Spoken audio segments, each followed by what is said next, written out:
Hai, welcome back to CBS Studio. Hari ini kami mau mau bikin video berbagi cerita tentang pengalaman bulan Januari 2021 ini. Keluarga kami alhamdulillah dikasih peringatan sama Allah gitu ya, untuk ngerasain rasanya kena penyakit yang lagi happening saat ini, yaitu COVID-19 gitu. Tujuan kami ceritain ini ke kalian itu bukan buat apa-apa, tapi harapannya sih kalian bisa mengambil hikmah dari apa yang kami alami kemarin itu ya gitu.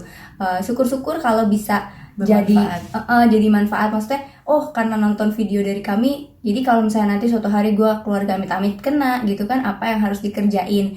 Karena menurut kami juga cerita keluarga kami ini lumayan unik, karena kami kan keluarga kan berenam, 5-nya terinfeksi, 1-nya enggak. Terus jadi semua tipe model pasien tuh ada. Jadi ada yang lansia, bapak, ada yang punya komorbid, mama, ada anak kecil, Kavi, ada yang gejala ringan, suaminya Ade, dan ada yang OTG. Seperti saya. Dan ada yang negatif gitu. Jadi semua tipe tuh ada di rumah ini gitu. Jadi apa aja yang kami alami, apa aja gejalanya dan lain sebagainya, detailnya setelah ini. Jadi kita mau runut dulu ceritanya. Jadi kenapa juga kita baru ceritain sekarang, karena pada akhirnya kami tahu dari mana sih kami terinfeksi gitu kan. Dari mana sih penyakit ini kok bisa kebawa masuk rumah.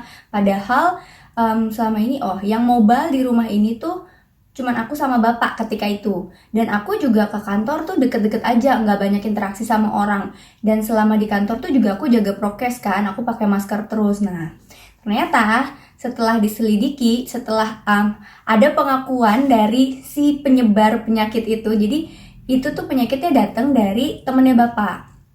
Jadi pada tanggal, tuh sampai gue bawa kalender kan, 27 Desember 2020 itu bapak sama temennya berdua traveling ke Serang, naik mobil bertiga ya kalau nggak salah ya. Bapak temennya sama supir satu. Nah, berdua ya? Kayaknya bertiga deh. Iya, nyetir si temen bapak itu kan? Kayaknya bertiga deh. Nah, lupa. Pokoknya kayaknya ada orang ketiga deh, tapi orang ketiga itu nggak kena. Jadi temennya bapak itu sama satu lagi orang, entah itu supir nggak tahu siapa atau temennya bapak juga gitu kan. Pokoknya mereka bertiga. Nah, di mobil bapak gue itu kelakuannya kalau pakai masker, ini masker nih, diturunin dengan alasan ngap. Jadi hidungnya tetap menghirup udara gitu kan. Terus si bapak yang satu lagi temennya bapak itu di dalam mobil beliau batuk dan maskernya dicopot gitu. Dan pengakuan dari beliau sendiri datang ke rumah waktu itu, datangnya tuh setelah beliau sembuh dan setelah kami juga sembuh, beliau datang bilang, "Pak, iya di tanggal itu tuh saya lagi demam." Jadi kondisinya bapak itu lagi demam, terus beliau batuk, beliau buka masker, bapak gua maskernya segini, dan di dalam mobil tuh tahu kan ruangan tertutup, durasi lebih dari 15 menit gitu kan, jarak juga begitu dekat, jadi resiko tertular sangat-sangat tinggi. Bapak yang bersangkutan itu nggak tahu kalau beliau itu COVID, sampai ketika huru hara sudah terjadi, si bapak itu juga lapor ke kita, "Pak, setelah saya PCR saya positif. Jadi kemungkinan bapak ya ketularan dari saya," katanya gitu. Saya pengen nimpa pakai rasanya pengen gue tempelan pakai wajan tau gak sih? Dengan dengan ringannya, "Iya Pak, saya positif." Dia kagak tahu huru hara yang terjadi di sini apa. Nah, huru hara yang terjadi, jadi kan itu tanggal 27 tuh kejadiannya. 28 tuh bapak mulai greges badan gak enak dan batuk. 29 itu juga bapak udah mulai demam tuh. Terus tapi mama juga udah mulai kena juga. 229 itu bapak farewell party. Jadi bapakku tuh baru pensiun. Jadi 29 Desember itu beliau farewell party di kantornya. Ingat, dalam keadaan sakit. Farewell party di kantor. Terus abis itu pulang dari farewell party itu bapak tuh ngerasa badannya greges-greges gitu kan, gak enak. Udah akhirnya istirahat. Tanggal 30 itu memburuk. Tanggal 31 suaminya dia demam dan batuk. Jadi malam tahun baru dilalui dengan bobo cantik di hotel mahal. Jadi mereka mau anniversary. For your info, 31 tuh anniversary-nya kami. Jadi niatnya pengen staycation sebenarnya memang pengennya di hotel aja gitu, nggak kemana-mana. Cuman ya bener-bener di hotel aja gitu, doanya terkabulkan, dianya tidur, saya mah kerja akhir tahun closingan. Jadi Gitu. ya begitulah. Jadi tanggal 31 itu suaminya dia mulai menunjukkan gejala. Terus abis itu Di situ juga tanggal-tanggal itu mama juga udah mulai agak menurun. drop, yang batuknya udah lumayanan lebih parah, terus greges juga. Nah terus Kavi itu mulai menunjukkan badannya les-lesan Kak. Dia inget nggak dia minta dia dipijitin? Iya. Nah itu tuh tanggal-tanggal segitu tuh, kayak badannya tuh nggak enak badan tuh si Kavi tuh, ponakanku yang umur 4 tahun waktu kemarin itu. Nah terus abis itu tanggal 1 tanggal merah libur kan. Nah tanggal 2 karena ngelihat kondisi memburuk begini, bapak batuk apa segala macam, mama juga batuk, kita berdua berinisiatif untuk udah mah cek antigen deh bapak sama mama gitu kan. Kenapa antigen? Karena hasilnya cepet. Hasilnya cepet kan tanggal 2 itu kan Sabtu, jadi bisa hasil di hari yang sama. Sedangkan kalau PCR itu harus dulu tuh belum ada yang sampai sehari. Jadi nunggu sampai Senin gitu. Sedangkan kita kan pengennya cepet. Was-was gitu. kan kalau kita nungguin lama-lama tuh pasti deg-degan. Akhirnya diambil keputusan hari Sabtu itu antigen deh gitu kan, bapak sama mama. Dan ketika siang hari kita ambil hasilnya huru hara itu dimulai. Jadi tanggal gini, ekspektasinya adalah kita bapak sih yang Iya. marah gitu loh. Tapi pas datang hasilnya yang positif antigen itu adalah mama. Bapakku antigennya negatif. Tapi kalau ngelihat roman-romannya, gejalanya bapak tuh jauh lebih gawat gitu. Jadi kayaknya bapak tuh false negatif gitu loh. Jadi kita langsung berasumsi nggak bisa nih, udah pasti bapak gue sakit juga. Jadi begitu hasilnya keluar di tanggal 2 siang itu, kita pulang terus langsung kita meeting bareng-bareng apa yang harus kita lakukan ya. Yang kita lakukan adalah langsung pisahin. Jadi yang sakit itu dipisahin, bapak sama mama itu dipisahin. Jadi mama sendiri dengan kamar mandinya, bapak karena kita masih berasumsi bapak negatif ya, jadi cuma batuk doang. Jadi bapak di kamar aku, dan kamar aku tuh ada kamar mandi sendiri. Jadi kamar mandinya nggak gabung. Terus aku di mana? Aku di kamar Kavi bareng sama Kavi. Adik dengan suaminya di kamar di sini. Dan kita kebetulan ada kamar mandi satu lagi yang bisa dipakai bareng-bareng antara aku, adik, Kavi sama suami gitu. Jadi langsung malam itu juga kita pisah kamar mandi, Pisah alat makan, dan langsung pokoknya serumah langsung pakai masker semua. Kalau keluar kamar juga langsung pakai masker. Sirkulasi dibuka seluas-luasnya, selebar-lebarnya, dan langsung order vitamin, order obat, order apa segala macam kayak gitu-gitu. Dan langsung menghubungi teman-teman rekan-rekan dokter.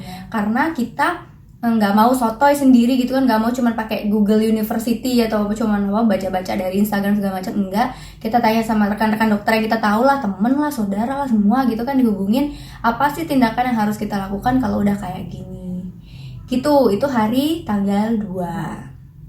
Nah terus ada baiknya juga, ini aku dapat saran juga dari orang sih, bahwa kalau kita lagi mengalami COVID, apalagi mesti isoman, baik itu sendirian maupun ramean, itu kita bikin jurnal. Jadi kita journaling kejadian, jadi runutan kejadian tuh setiap hari dicatat, setiap hari dicatat gitu. Nah jadi mulai dari tanggal berapa tuh, tanggal 2 itu ya kita catat ya.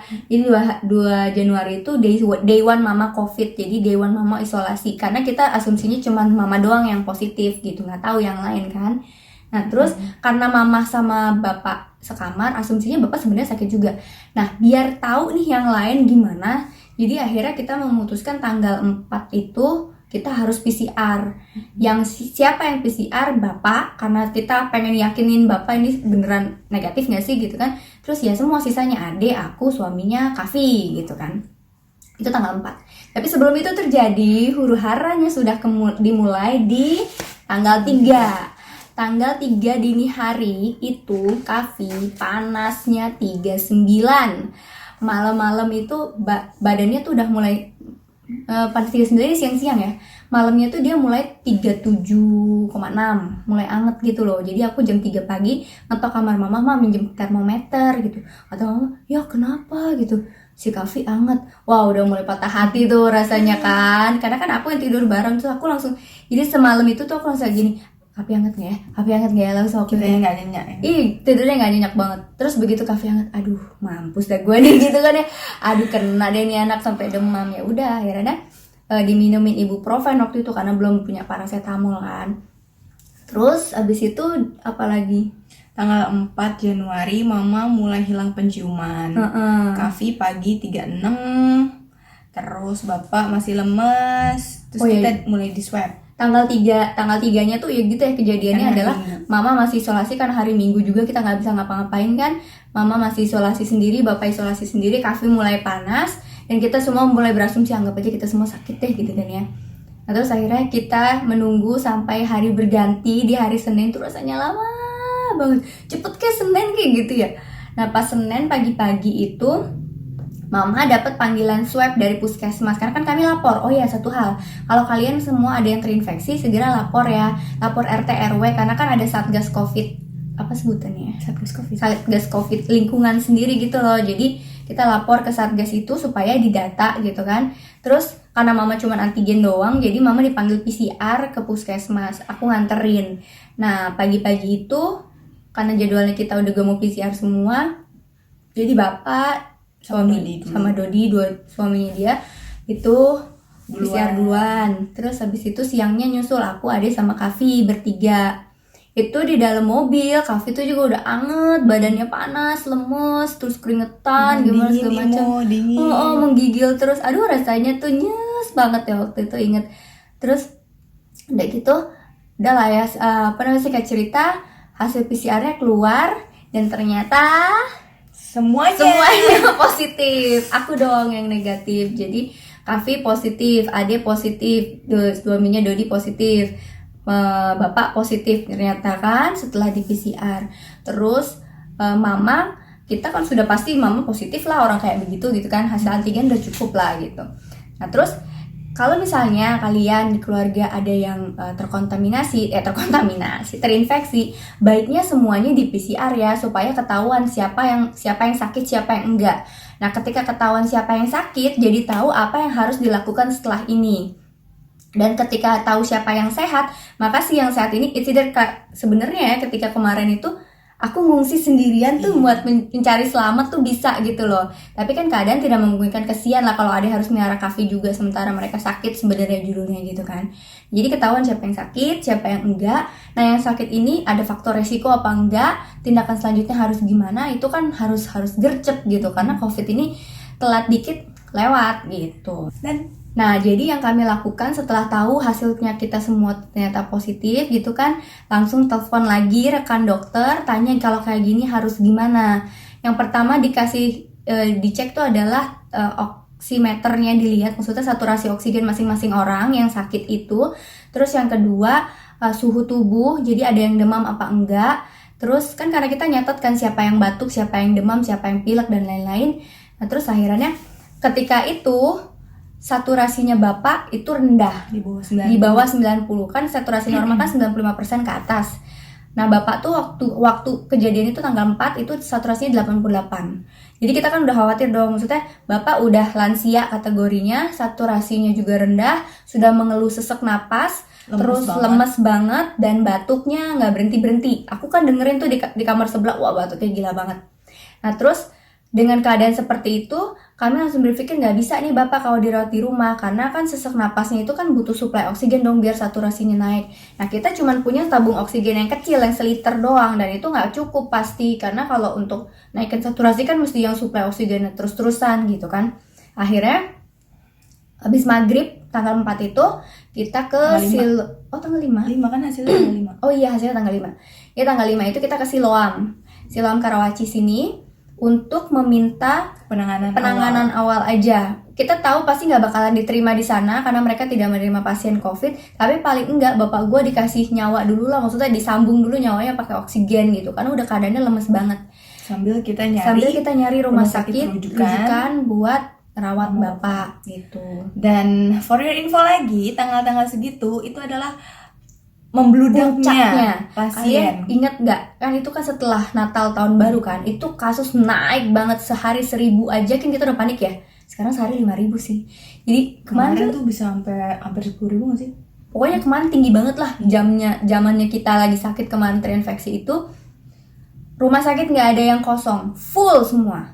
Jadi Silahkan ceritain deh apa yang terjadi ketika itu. Jadi kami sampai tuh tanggal 5 kan di Siloam maghrib ya jam 7. Itu tuh udah langsung, Pak boleh nggak di sini? Terus katanya petugas sana, kami cuma bisa kasih penanganan darurat, judulnya kayak kasih oksigen atau terus dicek segala macam, dikasih dicek CT scan juga dan cek darah. Tapi kami tidak bisa menjamin bapak dan ibu bisa dirawat di sini gitu. Itu udah kata-kata pertama. Aku bilang nggak apa-apa, yang penting bapak saya tuh dikasih oksigen yang cukup dan juga dikasih obat deh paling nggak apa kayak gitu kan kita nggak paham ya. Buat penanganan pertama aja dulu, biar kayak paling nggak dia inilah nggak putus di situlah gitu loh, maksudnya buat nyambung nyawa aja. Terus mereka bilang tapi kami akan tetap mencarikan rumah sakit rujukan yang mau menerima bapak dan masih bisa menerima pasien gitu ya. Apalagi kan bapak judulnya lemes, bukan kondisi yang OTG atau apa gitu, jadi nggak bisa isoman di rumah. Jadi kan butuh oksigen lebih dan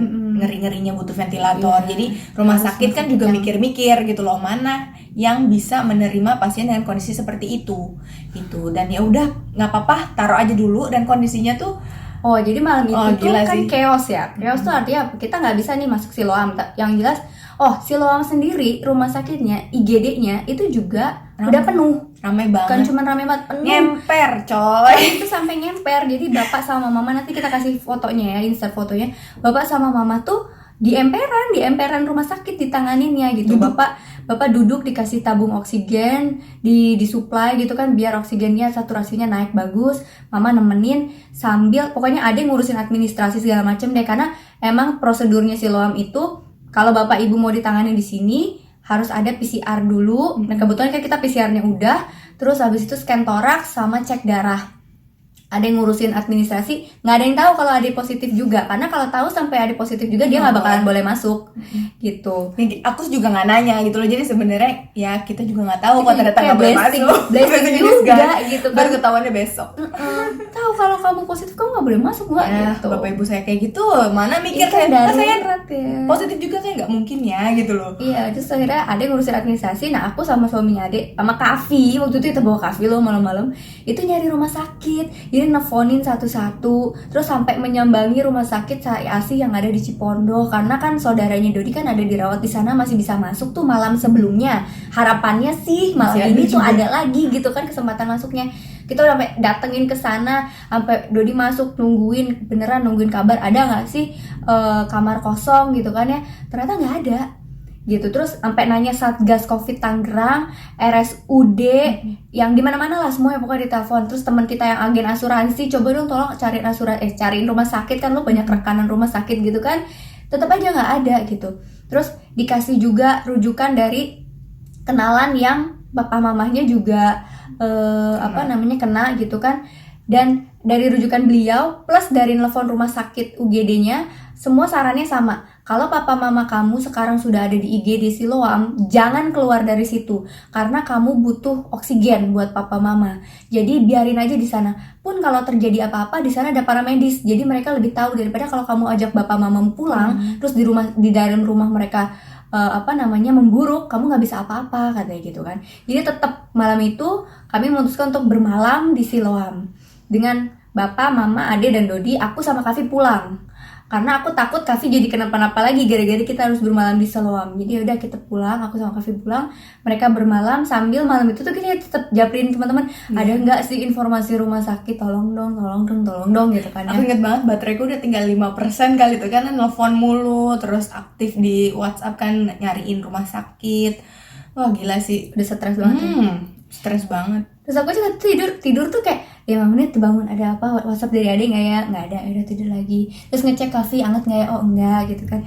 Terus jam berapa sih ini? Oh baru jam 2 sih gitu kan ya. Harapannya kepengen banget cepet pagi gitu loh, supaya apa, aku nggak mau ngelewatin malam. Pokoknya malam tuh paling deg-degan sedunia ya kan. Kalau siang kan paling nggak apalah, aktivitas tuh bisa lebih leluasa bergerak kalau siang gitu loh. Di rumah sakit juga aku tuh kayak ngetok-ngetokin terus ke tempat dokternya, dok udah nemu belum rumah sakitnya gitu, dok gimana nih bapak ibu saya, dok udah ada hasil CT scan belum, kan biar ngeliat toraksnya bapak bagaimana, mama bagaimana gitu kan. Terus sampai dokternya bilang, mbak ini untuk dikasih tahu aja ya, ini tuh di dalam IGD ini isinya tuh udah ada lebih dari 10 orang dan itu udah lebih dari 2 minggu stay di sana karena nggak ada rumah di sakit, atas. nggak ada Oh ya, nggak ada rumah sakit yang nggak mau ada rumah sakit nampung. rujukan yang bisa menampung gitu. Dan kan mama masuk ke dalam IGD itu untuk ke toilet. Terus katanya udah banyak yang tidak sadarkan diri, yang nafas sudah dibantu ventilator, Iya, yang benar-benar udah parah kayak yang 2 minggu lebih itu tuh udah tidak ada perbaikan gitu loh. Jadi aku tuh udah berdoa, ya Allah udah cuman tunjukin Ya, rumah kasih sakit gitu. aja deh gitu. Setidaknya kasih rumah sakit buat bapak ibu saya. Sembuh atau enggak itu urusan nanti, tapi yang penting Usahain dulu dapat ada rumah gitu sakit kan. dulu gitu loh. Jadi bener-bener deh kayak tanggal 5 tuh malam 5 ke 6 tuh kayak bener-bener malam penuh pengharapan, kayak Tuhan cepet pagi dong, tuh kasih kabar baik dong apa gitu kan ya. Bener-bener.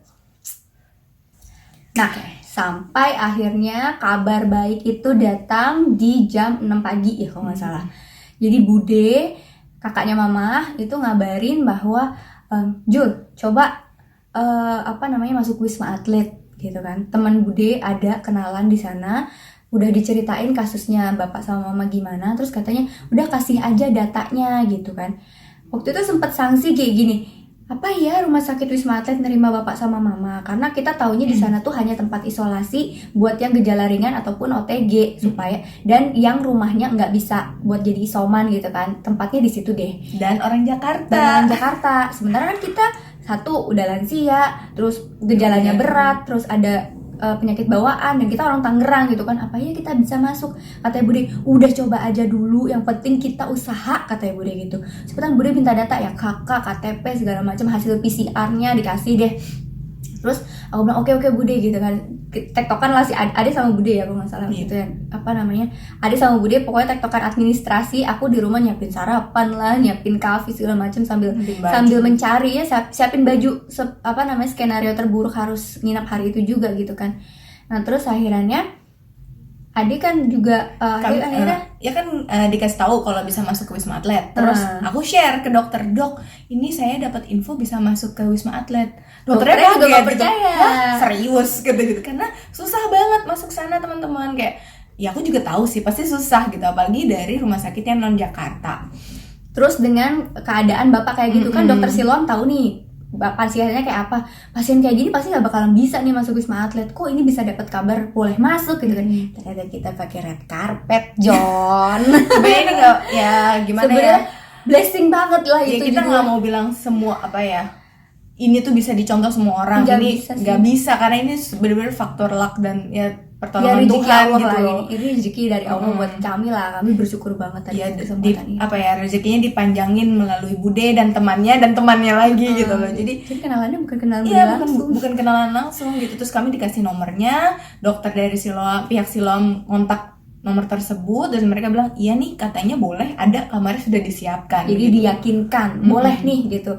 Karena prosedurnya dokter Siloam itu nggak mau ngeluarin surat rujukan kalau di situ nggak ada bener-bener keyakinan bahwa itu pasien gue bisa pindah ke sana gitu. Terus akhirnya setelah diyakinkan keluar juga kan surat rujukan itu. Akhirnya diurusin segala macam. Jam berapa kamu berangkat ke Wisma Atlet itu? Jam 1 siang ya? Lama ya proses administrasinya lama. Terus nungguin ambulans itu kan kepake semua gitu loh. Judulnya benar-benar bolak-balik dari Siloam ke tempat tesnya, dari Siloam ke rumah sakit apa, dan bahkan dipakai juga yang non COVID gitu loh. Jadi benar-benar nungguin sampai ambulansnya ada, terus asuransi aman, dan meskipun akses banyak. Iya, aksesnya banyak banget. Nanti soal biaya kita di ujung ya ceritanya. Ya udah akhirnya alhamdulillah jam 1 bapak sama mama diantar sama ambulansnya Siloam, ditemenin sama satu dokter sama 2 perawat nurse ya yang baik-baik banget. Aku sangat appreciate sama profesionalitasnya petugas medis Siloam. Gila tuh, parah banget, baiknya luar biasa. Gila sih. Iya, jadi mereka nggak cuek gitu loh sama kayak gini-ginian, nggak bodoh amat lah, udah ada di sana, udah terjamin ini udahlah ya gitu kan. Mereka nganterin, mereka urusin sampai bapak mau bener bisa masuk ya. Iya, beneran mereka ngantriin buat bapak mama, terus beneran dibawa sampai mereka baru akan meninggalkan sampai bener-bener bapak udah dapat gelang Jadi bapak udah dapat gelang, udah bisa dirawat, baru mereka pergi gitu. Jadi ya udah jam 1 kami berangkat ke Wisma Atlet. Dan di Wisma Atlet pun kalau tahu dia ini positif, nggak bakalan boleh keluar dari Wisma Atlet. Jadi kalau di Wisma Atlet itu kan ya apa sih? Emang nggak ada boleh orang negatif nih ya, kita yang sehat tuh masuk ke Wisma Atlet tuh ngurusin tuh nggak boleh. Nah tapi dia ngintilin dokter yang ngantri, dia ikutan ngantri, terus memastikan sampai mama sama bapak bisa dirawat. Bapak udah masuk UGD duluan kalau nggak salah ya, terus mama dapat nomor kamar gitu kan. Aku yang nemenin, kita runut lagi ya. Jadi karena mama itu udah pulang duluan, mama tuh tipe yang nggak bisa tinggal di emperan.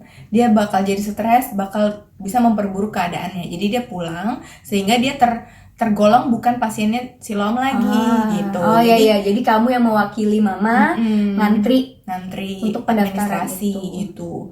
Terus semua orang ngiranya aku positif dan akan tinggal di situ juga gitu ya. Karena ya emang hanya orang positif begitu, yang gitu. Boleh masuk ke dalam. Kalau lu negatif, lu sehat, lu nggak boleh masuk gitu kan. Dan saat itu kayak bener-bener aku nggak mikirin apa-apa, ya udahlah bodo amat gitu. Yang penting mama sampai dapet, terus mama akhirnya udah dapet kamar, dan aku bener mastiin, Mbak beneran kan yang namanya bapak ini dan ibu ini beneran dapet kamar? Iya. Kamarnya sekamar kan? Iya. Kamar nomor berapa? Udah dikasih tahu, baru aku berani pulang. Terus gitu langsung kayak udah abis itu aku langsung nangis kayak di mobil. Kok kamu bisa keluar dari situ? Oh jadi pas lagi keluar itu kan aku keluar tuh bahaya banget lewatin TNI. Jadi aku keluar kan dijaga tentara kan di Wisma Atlet itu dijaga tentara. Keluar terus ditanya, "Mbak, kok keluar?" gitu. "Mbak pasien." "Bukan, Pak, saya nganter." "Mbak, kok bisa masuk?" Itu pertanyaan jadi berganti. "Mbak, kok bisa masuk? Kan Mbak saya positif, Pak, tapi saya mau isoman, sudah dapat rujukan sampai gue bohong gitu. Jadi saya cuma mau nganter mama bapak saya yang bisa tinggal di sini." "Yaudah ya, Pak." Dah gitu. Udah nggak mau dipanjangin lagi ya. Udah lagi. Udah gue ini gini. Berarti gimana? Apa gue salah? Apa gue bego gitu kayak gitu. Siapa ya? Yang tell me siapa ya? Mungkin bapak TNI-nya ngomongnya gitu kali ya. Terus akhirnya dia kabur. Oh gitu jadi ceritanya. Karena once kamu udah di dalam nggak boleh keluar gitu. Apalagi kalau tahu kecuali dapat surat discharge. Kalau discharge kamu boleh keluar. Jadi tuh semua hari itu tuh blessing. Tanggal 6 itu bener-bener kayak perasaan tuh campur aduk gitu, yang subuh-subuhnya kita masih berharap ya Allah ada berita baik dong gitu kan. Ternyata ada berita baik, terus nunggu-nunggu juga, aduh adek cepetan dong report, udah dapat kamar apa gimana gitu kan ya. Setelah abis zuhur itu udah kita berangkat ke Wisma Atlet. Oh ya udah alhamdulillah. Terus nungguin kabar lagi, "Dek gimana? Udah selesai belum administrasi di sana?" Begitu udah kelar administrasi gua nangis. Gua nangis kayak ya Allah alhamdulillah akhirnya kau memudahkan gitu. Karena setelah selesai administrasi kan udah ketahuan bapak langsung masuk IGD-nya sana. Langsung dikasih oksigen, langsung ditemuin tim dokter, dikasih EKG segala macam. Udah kayak gini, oh mereka udah ada di tangan yang tepat gitu loh. Jadi kita nggak usah deg-degan lagi, nggak usah yang was-was lagi, tinggal doa aja. Maksudnya dari segi usaha medis kan di sana udah pasti maksimal lah ya, kita udah benar-benar menyerahkan sama tenaga medis di sana, tinggal kita sisanya doa aja dari rumah gitu. Sambil nungguin ini anak pulang drop kagak ya, maksudnya udah semalam nggak tidur, dan dia juga dalam keadaan sakit gitu kan. Mudah-mudahan si Ade nggak drop juga nih setelah ngurusin ini gitu kan. Aku juga deg-degan dong. Tapi kalau dia drop juga tular-tularan, nggak kelar-kelar dong di rumah. Sakitnya bolak-balik aja gitu kan. Tapi akhirnya setelah pulang ya udah alhamdulillah deh kita kelar. Akhirnya di tanggal 6 itu adalah day one isoman beneran. Enggak tanpa deg-degan, tanpa heboh, tanpa huru hara gitu.